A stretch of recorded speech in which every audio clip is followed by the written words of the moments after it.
Coming to you from OD Tug Kscope 2016 in Chicago, Illinois, I'm Bob Rubart with the Oracle Technology Network, and I'm here with Oracle ACE Director Cameron Lackpour. Cameron, talk about your involvement in this event. I know you did some sessions here. Talk about the session. All right, so I have two sessions this year. One, planning, budgeting, cloud service, and administration view. So you hear a lot of things around features, around implementation, around a whole bunch of cloud benefits.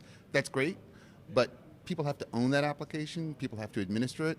That was the focus of the presentation that I gave, comparing it to on-premises planning. So that was session number one, that was yesterday, and then tomorrow I have a session on S-based cloud services. Now you're also involved in organizing the EPM track, right?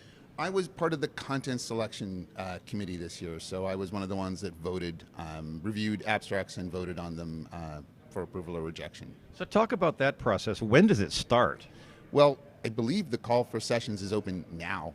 If it's not now, it'll be Thursday, the end of the conference, which is a little daunting because about 2 weeks ago I finished my presentation, so to think about starting them up again is a bit scary. So planning for 2017 is already underway. It is absolutely already underway. The vetting process, just very briefly, people submit their abstracts.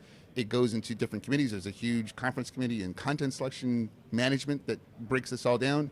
And then we have multiple meetings. We have to read through sometimes hundreds of abstracts to pick the ones that are going to get picked, selected. We have ranking systems, we have rating systems, we have multiple meetings. I mean, it is a big, big deal. If anyone ever thinks, oh, I didn't get selected because, I don't know, nobody cared, nobody paid attention, believe me, hours and hours and hours by, it's got to be close to 100 volunteers look at these abstracts. It is not a simple or ad hoc approach to picking content. What advice would you give to people who are submitting an abstract? What catches your eye as far as an abstract that's going to sail through the process? So one is topic. It has to be something that's either new or something that is fundamental but hasn't been covered in a while, right? So there's a way to look at previous conference content through our websites, Kscope 16, Kscope 15, Kscope 17 in the future.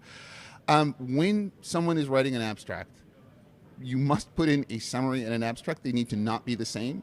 People do that.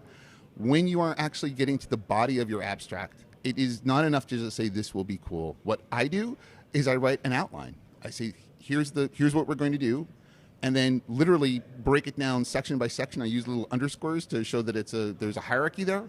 And when people review my session, they know exactly what it's going to be about. Many people just kind of wing it, and that's not a good approach. Okay, so you give a lot of thought to the abstracts that you review that pass through the process. Certainly you give a lot of thought to the presentations that you put together in terms of what you want people to take away from this. What do you take away from an event like this? What I come for, I guess I'm in my world, I'm on the technical side, although I think other technologies would kind of laugh at that assertion or that assertion. I'm looking for people that have a case, have a thesis, and then really prove it. I don't want someone to glance ahead and say it was better or it was faster. I went to a session yesterday by a guy named Tim Faich, who works for Sears. He built like the best test case I've ever seen outside of a laboratory. He made his hypothesis, he put up a bunch of use cases, he automated it, he tracked it, he managed the statistics, he presented it. I mean, I just sat there and going, wow, this guy really knows his subject, and people who really know their subject can give me information in an hour that it would take me a month or 2 months or a year to figure out. That's fantastic. And not available, I don't think, anywhere else. Not at that level of detail. Well, Cameron, thanks for taking time to talk to me. For OTN, I'm Bob Rubart. Stick around, we'll have more video from Kscope.